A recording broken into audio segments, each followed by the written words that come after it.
Are you a member of the Roman Catholic Church? Are you intrigued or challenged by clever questions and malicious accusations from the enemies of the Church? Bakit hindi nag-aasawa yung mga pari? Ang mga Bakit po ba tayo mga Katoliko gumagamit? Bakit po ba gumagamit ang mga pari ng incense? Bakit po may pista at prosesyon ang mga Katoliko? Bakit ba paulit-ulit magdasal ang mga Katoliko? All your questions will now be answered and all your doubts cleared. Featuring the two prominent Roman Catholic apologists of the Philippines, Attorney Marwil Liasos of the Order of Preachers and Reverend Father Abe P. Arganiosa, in a dynamic tandem to explain and defend the faith and to guide us all to know the truth.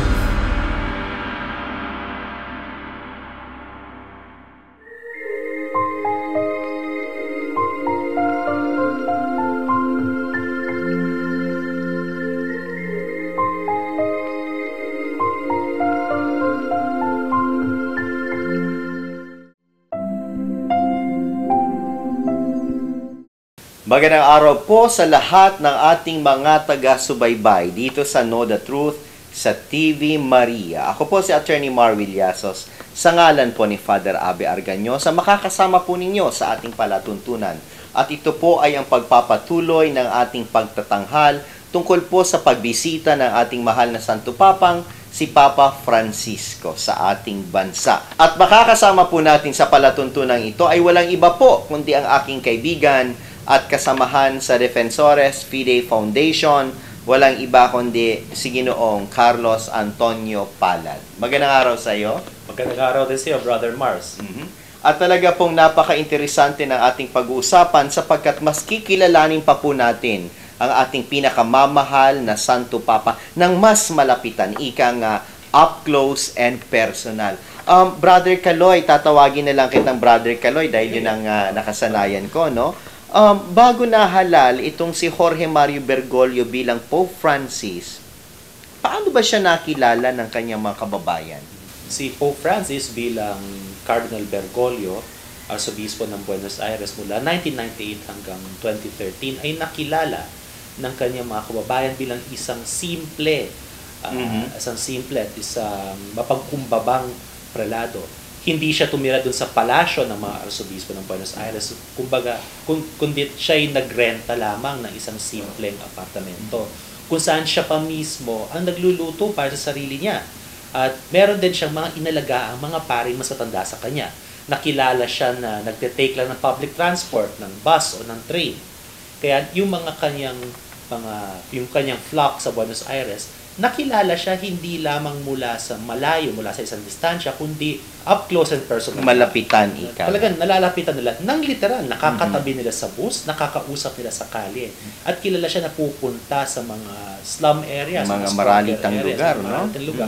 Na matagal lang hindi nakakatanggap ng bisita mula sa mga obispo, lalo pa mula sa mga makapangyarihang arsobispo at kardinal. ng Buenos Aires, at mga kardinal. Pero bago pa siya naging arsobispo ng Buenos Aires, nakilala din siya sa kanyang napakamakulay na mga pinagdaanan bilang isang Jesuita. Siya po ay naordinahang pare at a relatively late age. Na siya?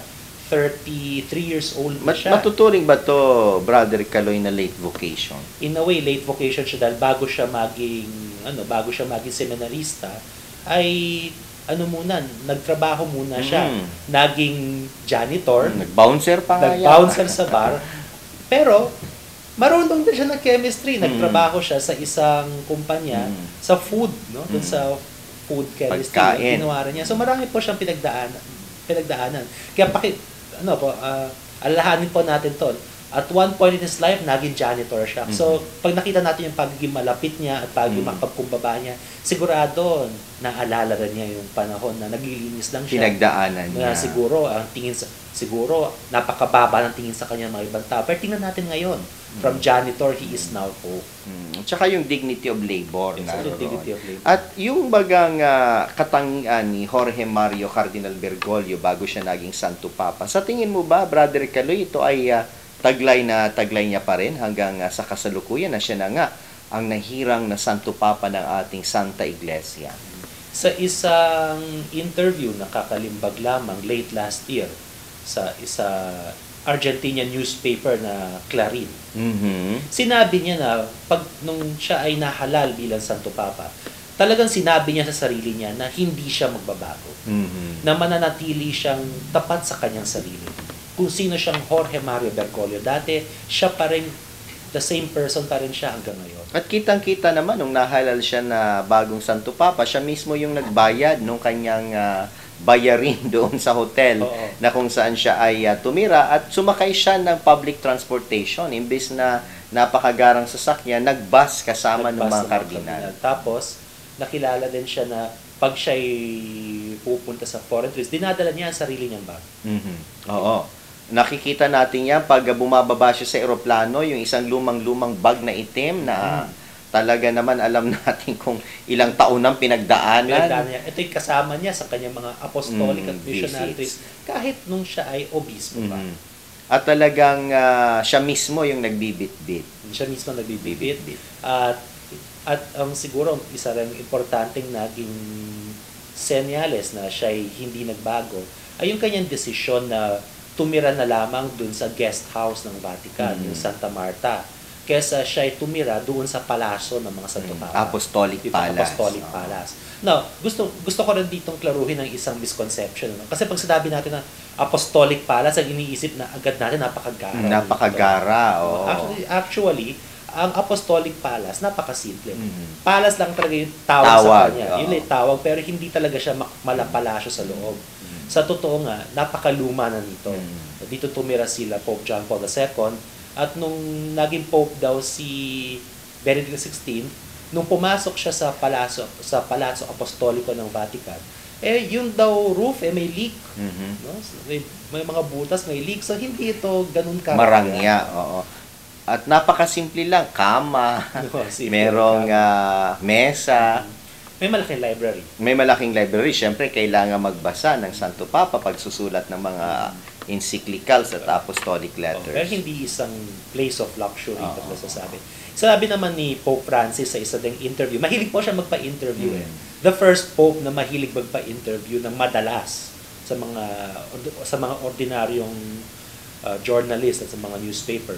Sinabi naman niya, hindi naman niya iniwan yung Apostolic Palace dahil marangya, kundi dahil meron siyang personal na pangangailangan na may mga nakakasalimuha at nakakausap ng mga tao sa araw-araw. Mas gusto niya daw na meron siyang kausap, may nakakasama, hindi niya makakayanan yung lungkot. At alalahanin natin na taga-Argentina si Pope Francis. Malayo sa kanyang mga kababayan, malayo sa kanyang pamilya, kaya kailangan niya yung makakasalamuha sa araw-araw, kagaya ng mga pare, yung mga staff ng Vatican, yung mga opisyales at iba pang mga panauhin. Pero dapat rin ating alalahanin na porke siya ay simple, porke siya ay merong mga pagbabagong itinatag sa pamumuhay ng isang Santo Papa sa Vatican, dapat ay hindi natin tingnan ito bilang isang pagkondena dun sa pamumuhay ng mga Santo Papang nanggaling na bago sa kanya. Sila Benedict XVI, sila John Paul II. Hindi naman judgment ito sa previous popes. Ito yung preference niya. Speaking about that, mapunta tayo doon sa comparison.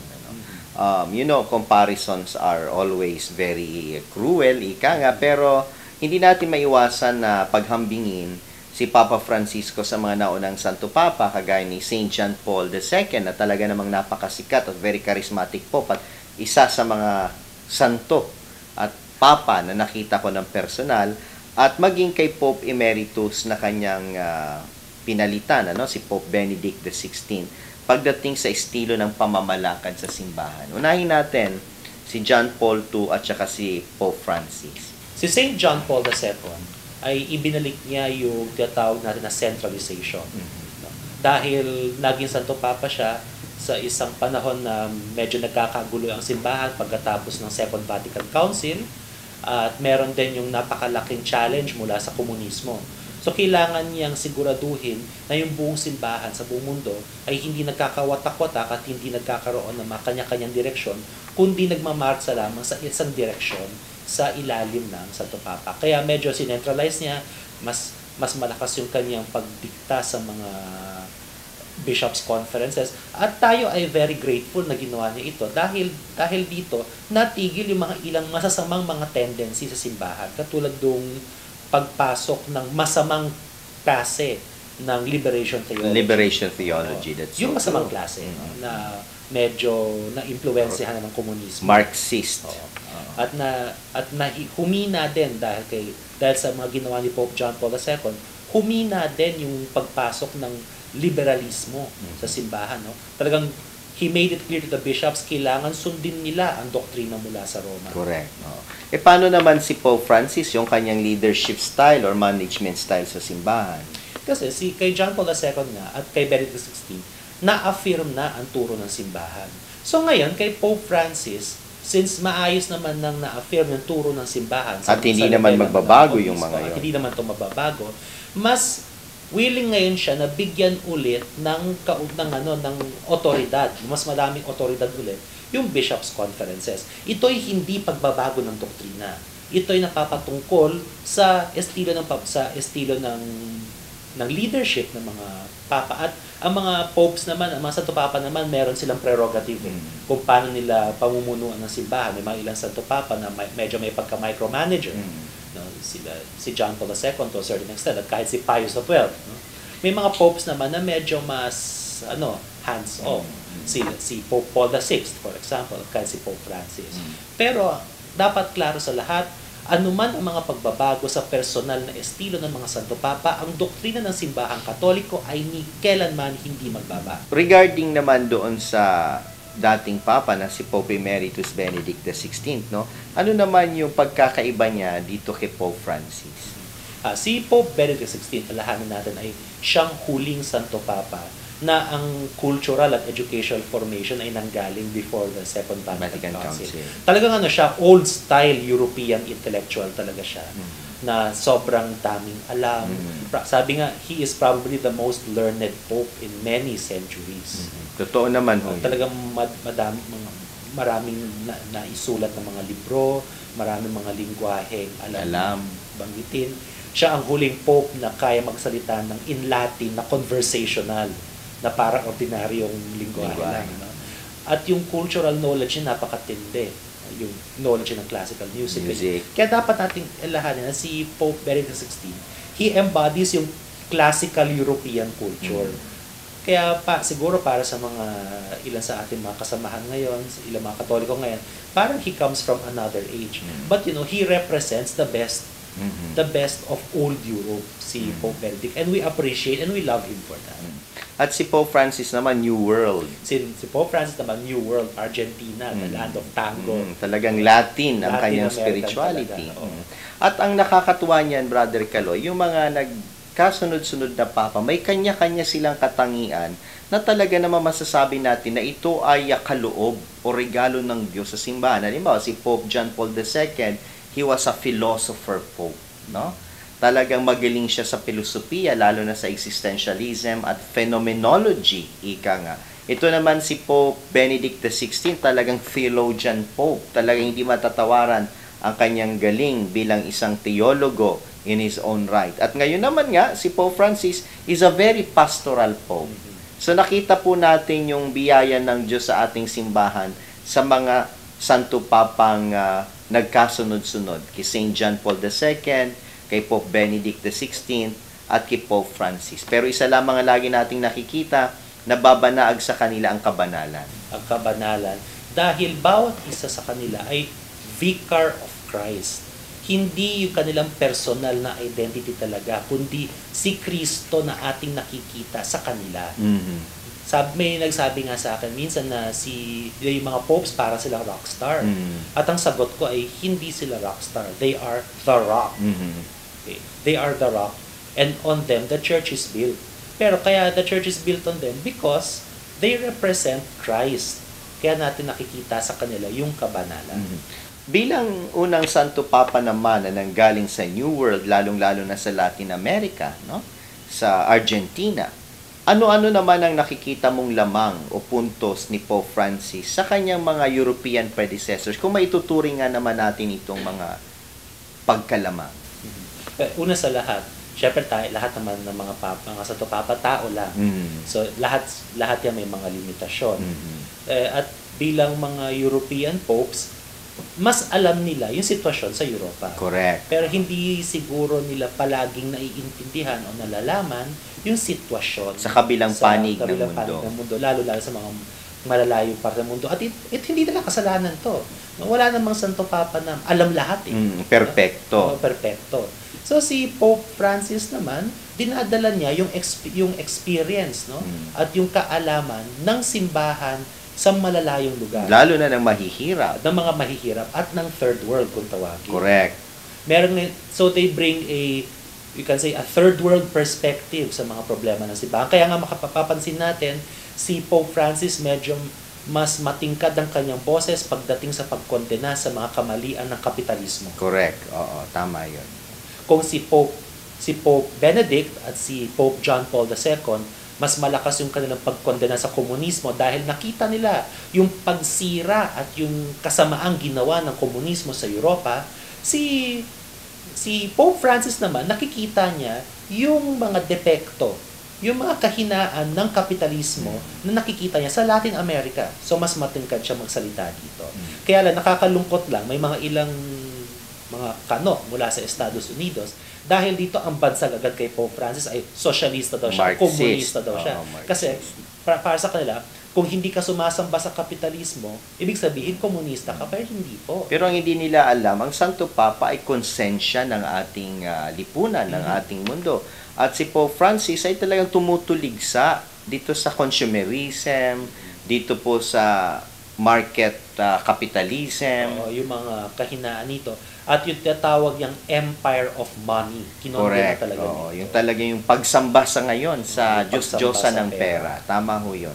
Kaya talagang nababanaag sa kanya yung talagang pangangailangan, lalo na ng mga mahihirap na bansa, gaya ng mga bansa sa Latin America. Isama na rin po natin ang mga bansa sa Asia. At gusto ko rin idagdag, mas malakas yung kanyang pagkondena sa ating pag-abuso sa nature, kalikasan. Sa kalikasan. Mas malakas ang kanyang pagsalita. Kasi minsan sa Europa, sa North America, siguro hindi nila masyado napapansin. Nararamdaman. Pero tayo sa third world, sa Southern Hemisphere, mas nararamdaman natin yung pagsira na dinadala ng environmental crisis.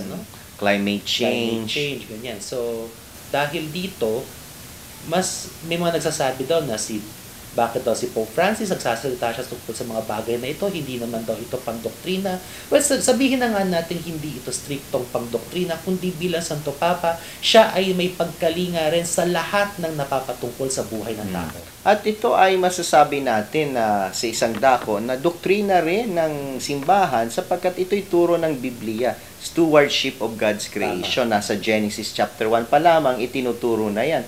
At si Pope Francis ay mayroong karanasan sapagkat napakalapit niya sa Brazil na kung saan yung mga rainforest ay nawawala na bunga ng pagkaganid ng mga kapitalista. At sa Latin America as a whole, napakatindi ng environmental damage. Yung degradation. Sa Latin America.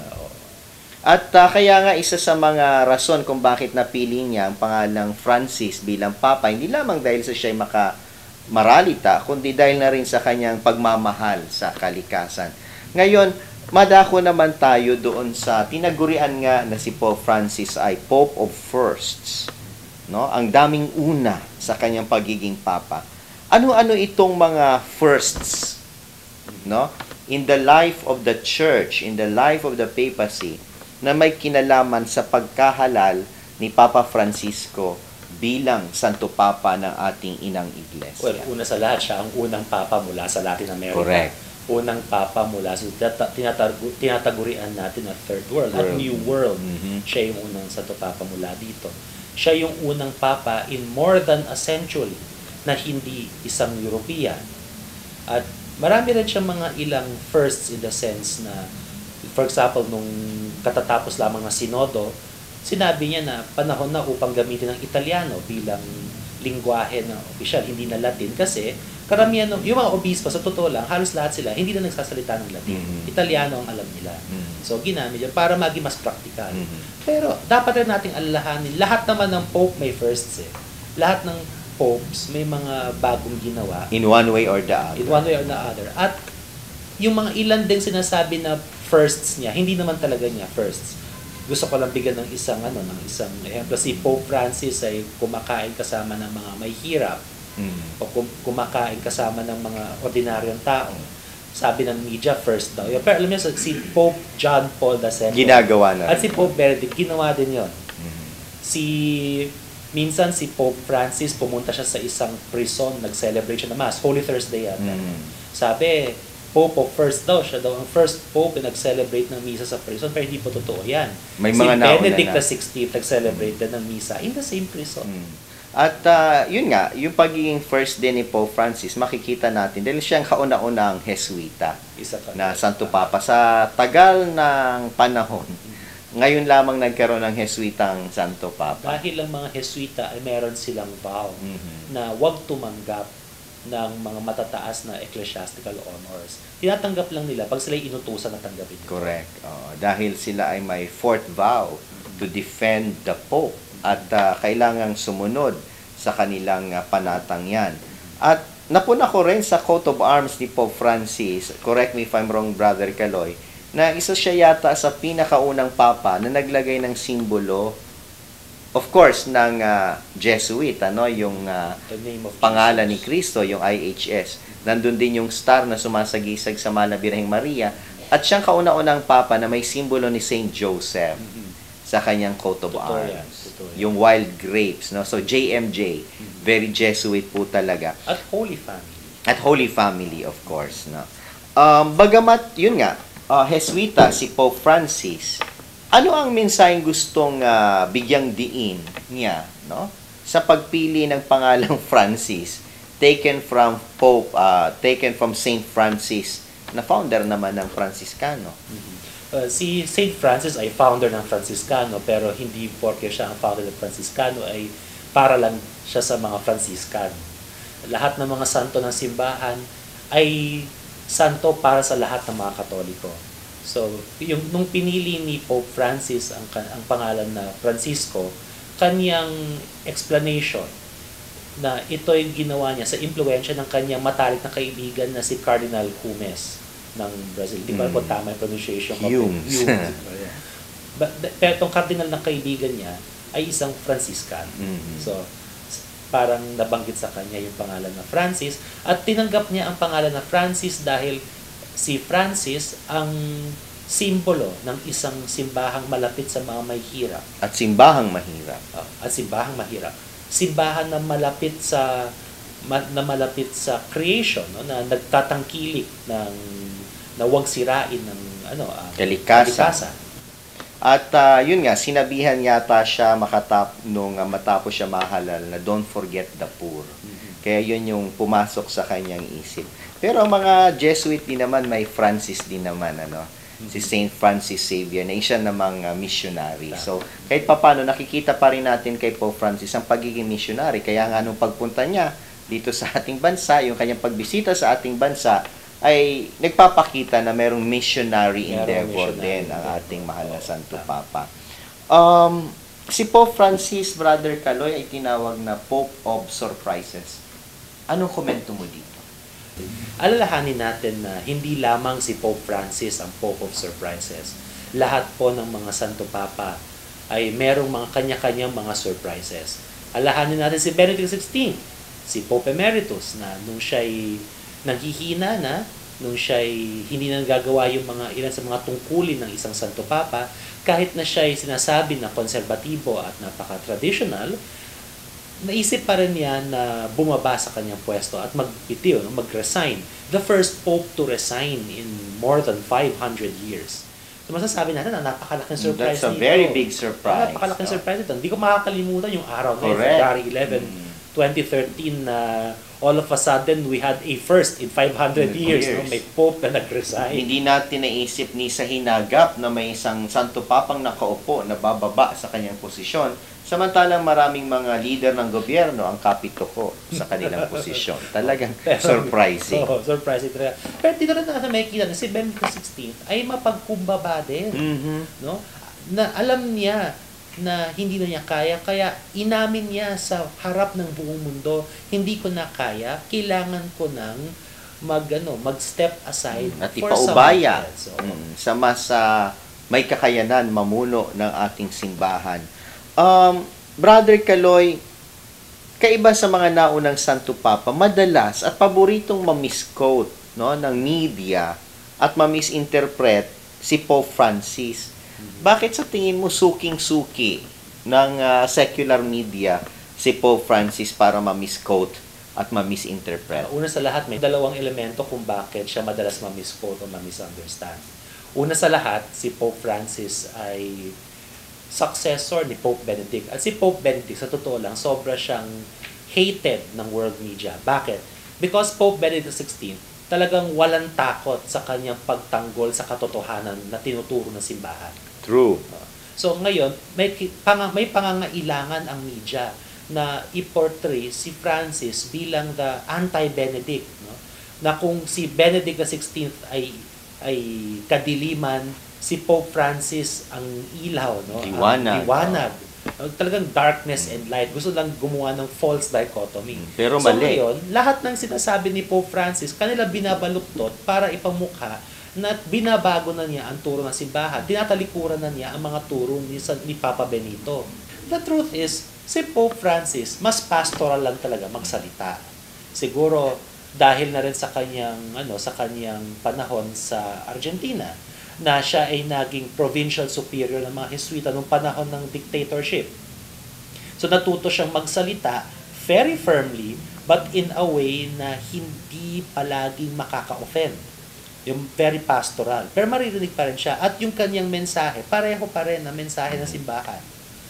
Another thing to keep in mind, si Pope Francis, yung training niya much of his priestly training came after Vatican II. At after Vatican II, ang simbahan ay nag-adapt ng mas pastoral na language. At ang mas pastoral na language ay, let's face it, ang mas pastoral na language, mas madaling ma-misinterpret. Kasi sa mundong ito, akala natin, porque mabait ka sa isang tao, inaaprobahan mo lahat ng ginagawa ng tao nito.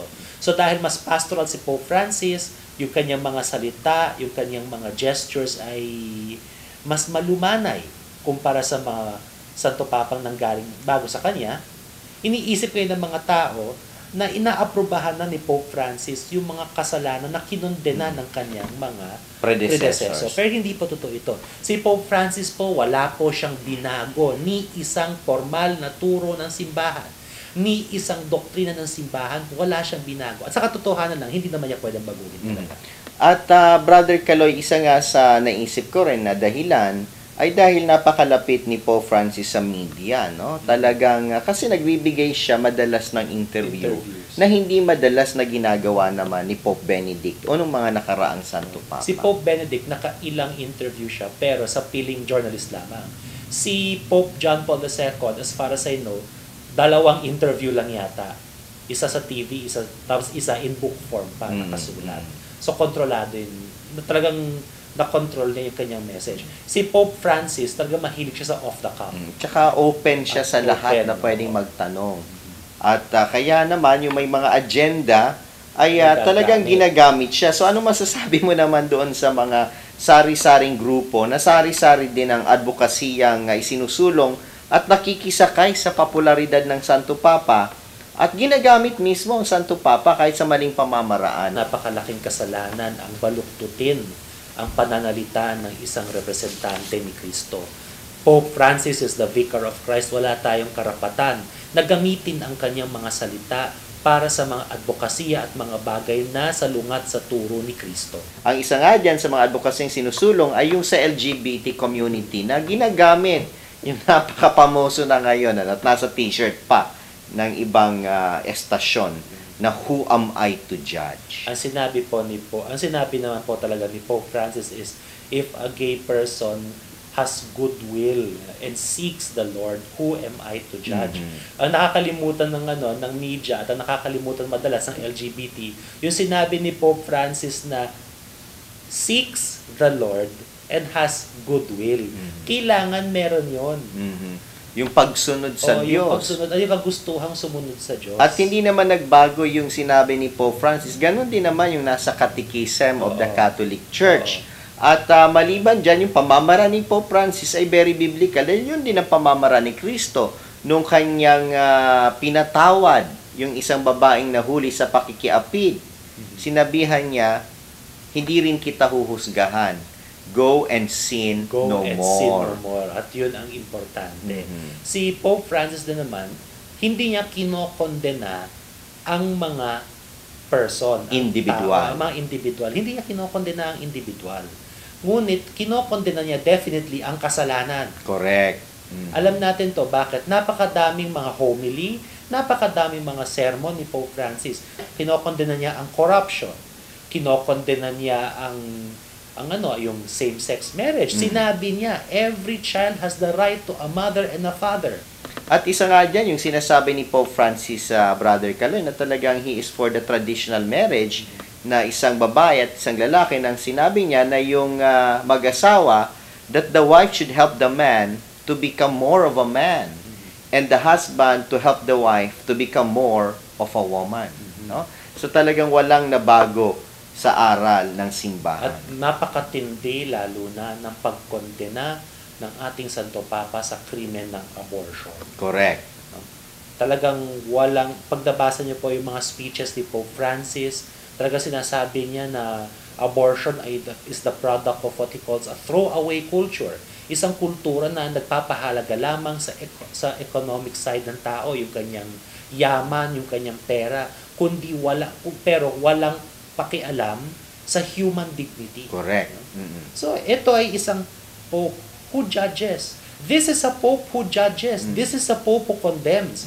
But he condemns and judges sinful acts. But not the person. But not the person. Kasi yung tao at yung individual ay patuloy na inaanyayahan na mabuhay ayon sa Ebanghelyo ng Panginoon ni Kristo at sa katuruan ng ating inang simbahan. Iwaksi ang kasalanan at yakapin ang bagong buhay sa Panginoong Jesus. May gusto rin akong banggitin dito na isang konsepto na nabanggit ni Pope Benedict XVI at pinagpatuloy ni Pope Francis. Ito ang konsepto ng hermeneutic of continuity. Napakahabang salita, napakahabang expression. Anong dito, ibig sabihin nun? nun? Ibig sabihin ng hermeneutic of continuity, kung ano man yung sinasabi ng mga Santo Papa sa kanilang mga homily, sa kanilang mga encyclical, sa kanilang mga turo, ay dapat basahin in the light of what the Church has always taught. Hindi yung pagbinasa mo yung mga turo ng mga Papa, ang default reading agad natin, ang interpretasyon agad natin is bago ito. Ang interpretasyon dapat natin ay dapat basahin natin ang mga sinasabi ng ating mga mahal na Santo Papa to be in continuity with what other popes and what the Church has always taught. Kumbaga kaugnay ng mga katuruan ng simbahan ayon sa ating sagrada tradisyon, according to the sacred tradition. Hindi na binabago yan. Kung may masabi man ng isang Santo Papa na parang hindi madaling ma-reconcile sa tinuro ng mga popes dati, dapat paboran natin yung interpretasyon na nag-uugnay ito sa dating turo.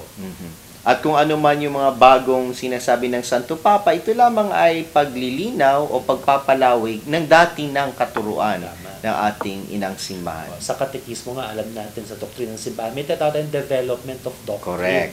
Dahil ang simbahan ay patuloy na nag-grow, nagde-develop. Lumalaki. So yung ating pagkaintindi sa mga doktrina natin ay yumayabong din, gumaganda din, lumalalim din, pero hindi nagbabago. At may paggabay pa rin ng Espiritu Santo galing sa ating Panginoong Hesukristo.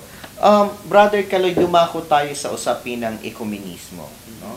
Na kung saan nakikita natin na si Papa Francisco ay malapit din sa mga protestante. At sinasabi ng ilan, ewan ko kung totoo ito at pakiklaro nga sa amin, na sinabi ng Santo Papa na hindi niya ninais na maging Katoliko mga protestante. At manatili na lamang mga protestante. Gaano ba katotoo itong sinasabing ito? Lahat po ng mga balitang ito ay nanggaling sa mga kaibigan niyang protestante. Mhm. Sasabi nila palagi na the Pope said Mhm. na the Pope daw is not interested in their conversion to the Mhm. Catholic Church. Yun ay interpretasyon nila sa anuman ang sinabi sa kanila ng Santo Papa, at yung aktual na mga salita ni Pope Francis, hindi naman natin alam. Correct. Pero ito po ang alam natin. Sa kanyang mga opisyal na turo, walang binago si Pope Francis. At nung January 1, nung kanyang homily for the Mass, New for the Year. Holy Mass of New Solemnity Year, of Mary, the So, Mother of yung Mary, the God. Mother of God. Klarong-klaro sinabi ni Pope Francis sa kanyang homily, kung gusto mo makilala si Kristo, dapat tangkilikin mo at kilalanin mo ang kanyang simbahan. Mhm. You have to be in the church to know Christ. And to know Christ, you also need to know Mary. And to know That's Mary, right. you need the church. So, kung talagang seseryosohin natin yung salita, yung mga sinabi ni Pope Francis nung New Year, ang ibig sabihin talaga nito, kailangan nasa simbahang Katoliko ka para talagang makilala mo si Kristo at talagang makilala mo ang kanyang ina. Mhm. Kung hindi ito pagsabi na dapat ay lahat tayo ay pumasok sa tunay na simbahan na itinatag ni Kristo, nagbubulag-bulagan lang po Oo. sila. Dahil napakalinaw po sa mga sulat at mga sermon ni Pope Francis, nandiyan po yung pagyakag sa lahat na yakapin ang buong katotohanan sa loob ng Santa Iglesia Katolika. Pero ang sinasabi natin na Brother Kaloy, hindi naman ito sapilitan, Oo. no? Sapagkat ito is a work of grace, Yes. no? Nandito pa rin yung konsensya ng bawat isang mananampalataya. Merong isang sinabi si Pope Francis na madalas rin hindi maintindihan na maayos. Sabi niya na the church grows not by proselytism but by attraction. Correct. So, ang interpretasyon dito ng media, sinasabi niya, wag na daw nating palawigin, wag na nating Ipangaral. ipangaral ang turo ng Katoliko. Pero hindi po yun ang ibig sabihin. Actually, yung kasabihan na yon, hindi si Pope Francis ang nag-umpisa nun. Ito ay galing sa speech ni Pope Benedict XVI sa Aparecida noong 2007. Correct. Ang sinasabi lang ni Pope Benedict, kung gusto ngayon sa ating mundo ngayon, kung gusto nating maipakalat o maiaral ang turo ng simbahang Katoliko, dapat natin gawin ito by attracting others to the church dahil sa kalinisan at kabanalan ng ating buhay. In other words, this is the power of witnessing to the gospel na sa ating buhay bilang mga Katoliko, nababanaag sa atin na tayo mga tunay na Kristiyano, na tagasunod ni Kristo dahil ang buhay ni Kristo ay isinasabuhay natin. Pero hindi nangangahulugan, wag na tayong mangaral. Oo. Dapat rin natin tingnan na yung mga historical circumstances, no, yung pamamaraan ng pagkalat ng Katolisismo dati ay hindi na pwedeng gawin ngayon. Mhm. Wala naman na tayong mga Catholic kingdoms o Catholic empires na talagang nagsasubsidize ng missionary work all over the world. Wala na yun. Tapos na yun. You know, the Lord God made use of those means, pero ngayon, hindi na ganun. Ngayon, ang ating paraan ng Lawig. pagpapalaganap ng Katolisismo ay ang pagpapakita na ang ating buhay ay makikita si Kristo. Correct. Yan po ang napakahalaga talagang mensahe. Ano naman ang masasabi mo na si Pope Francis D. Umano ay bukas sa LGBT? Si Pope Francis ay bukas sa LGBT dahil mahal niya ang lahat ng mga tao. Mhm. Yun. Pero wala pong sinabi na porke bukas siya sa LGBT na willing siyang pakinggan ang kanilang mga hinaing, binabago na rin niya ang turo ng simbahan. Wala naman siyang sinabi na okay na tayo sa gay marriage kuno, sa gay marriage kuno. No, wala naman po siya sinabi ganun. Wala naman siyang sinabi At na okay na yung homosexual acts. Wala po siya sinabing ganun. In other words, naririto pa rin yung pagtatangi, pag-ibig sa tao, pero pagkondina doon sa mga kasalanang ginagawa. Alright. Consistent lamang si Consistent Pope siya. Francis. Siguro ang medyo binago lang ni Pope Francis ay yung lingwahe na ginagamit niya kumpara sa mga Santo Papa dati ay mas gentle, no? Mas gentle, mas friendly yung kanyang lingwahe. Siguro dahil nagbago na rin ang sitwasyon natin. Ngayon ay for worse and for worse, no? Legal na ang homosexual marriage, marriage as we say it, Or union. or homosexual union sa maraming bansa at pinoprotektahan pa ito ng batas. So, syempre, ang simbahang Katoliko, kailangan mas maingat na ngayon sa pagsasalita. Dahil marami mga gobyerno ngayon, magsalita ka lang ng kaunti laban sa LGBT, pwede ka nang pakulong o pwede ka nang patawan ng malaking multa. Kaya kailangan mas maingat ang simbahan ngayon. Pero kahit na mas maingat at mas malumanay ang simbahan ngayon sa pagsasalita tungkol sa LGBT, tungkol sa kabaklaan, hindi nagbago ang turo ng simbahan na ang homosexual acts ay intrinsically disorder. Correct. At yan ay nasa Catechism of the Catholic Church pa rin. Pero nariyan pa rin yung pag-imbita, yung panawagan na mabuhay na may kalinisan sa kanya-kanyang pamumuhay. Ang bawat isa, hindi lamang LGBT.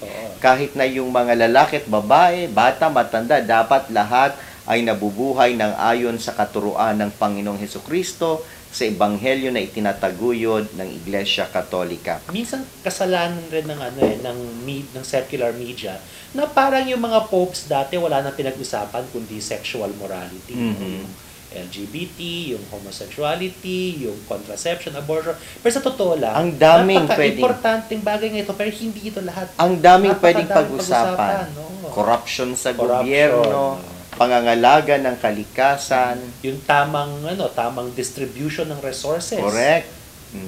Ito ay lahat naging topic ng mga turo nila Pope Benedict XVI. Kahit noong pa ni Pope Leo XIII, no? Mga karapatan ng manggagawa. Manggagawa ng mga maralita, ito yung dapat yung pagtataguyod na makaahon sa kahirapan ang bawat dukha. Wala na tayo masyadong oras, Brother Kaloy. Gusto ko lamang itanong bilang ordinaryong mga Pilipino, bilang mga ordinaryong Katoliko, bakit kailangan natin talagang suportahan ang Santo Papa? At sa anong pamamaraan natin may papakita ang ating pagmamahal at pagsuporta sa Kanya, lalo nga't siya ay bibisita sa ating kapuluan? Una sa lahat, ang isa sa mga paboritong advokasya ni Pope Francis ay ang pangungumpisal. Doon pa lamang makikita natin na hindi sinasabi ni Pope Francis na okay magkasala. Kasi kung para kay Pope Francis, okay lang na magkasala tayo, hindi naman niya sasabihin na mangumpisal tayo. Dahil ang pangungumpisal, nangangahulugan na ating inaamin na tayo ay may mga kasalanan. So, wala sa atin dapat ang nagmamalinis. Si Pope Francis mismo, minsan nag-lead siya ng penitential service sa Vatican. Siya ang unang nangumpisal.